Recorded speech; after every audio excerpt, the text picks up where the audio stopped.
Kur në ndajnë edhe pak orë nga fillimi i procesit të votimit për parlamentaret e 11 majit, në KZAZ numër 81 ka filluar shpërndarja e bazës materiale për 65 qendrat e votimit të Bashkisë Gjirokastër.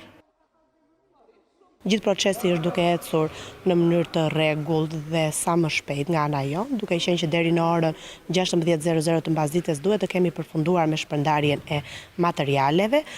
Pasi 15 orë para fillimit të procesit të votimit, duhet të jenë shpërndar të gjitha.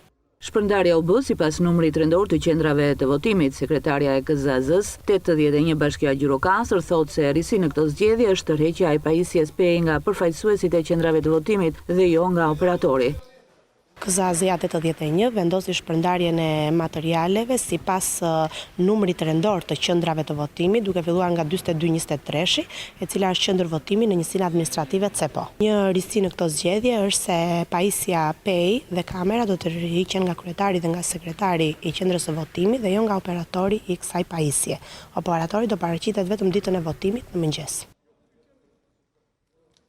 Sipas listave të afishuara, pritet që në 11 maj të votojnë 40.510 zgjedhës në Bashkinë Gjirokastër.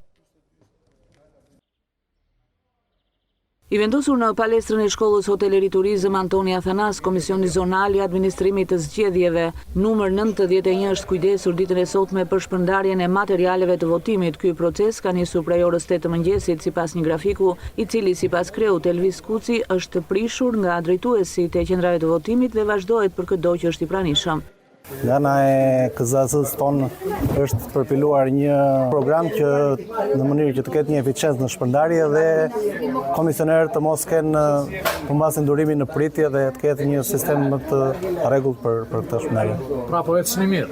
Deri tani okay, thjesht duke qenë se ju referuan në atij grafiku, kanë marrë orientime për të ardhur në orare të ndryshme, por gjithsesi tani ky grafik ra dhe do vazhdoj shpërndarja personat të paraqiten. Me materialet zgjedhore u kompletuat në kohë? Çdo gjë në rregull, po. Sa qendra votimi numëron qendra? 92. Keni kontrolluar gjatë këtyre ditëve qendrat e votimit? Ka rregullsi sipas ligjit? Çdo gjë është kontrolluar sipas procedurave ligjore, kështu që janë gati për procesin e nesër zgjedhor. Dy drejtues të qendrave të votimit në fshatrën na thanë se çdo gjë ka ecur normalisht. Kemi drejtuar materiale, bazë materiale, tani po shkojmë drejt destinacionit. Çdo gjë në rregull? Në rregull, pa probleme. Pa mungesa, pa vonesa? As kemi vonuar, as kemi pas shqetësim asnjë gjë. Çdo gjë ka ecur mirë. Deri tani. Çdo gjë në rregull, ëh?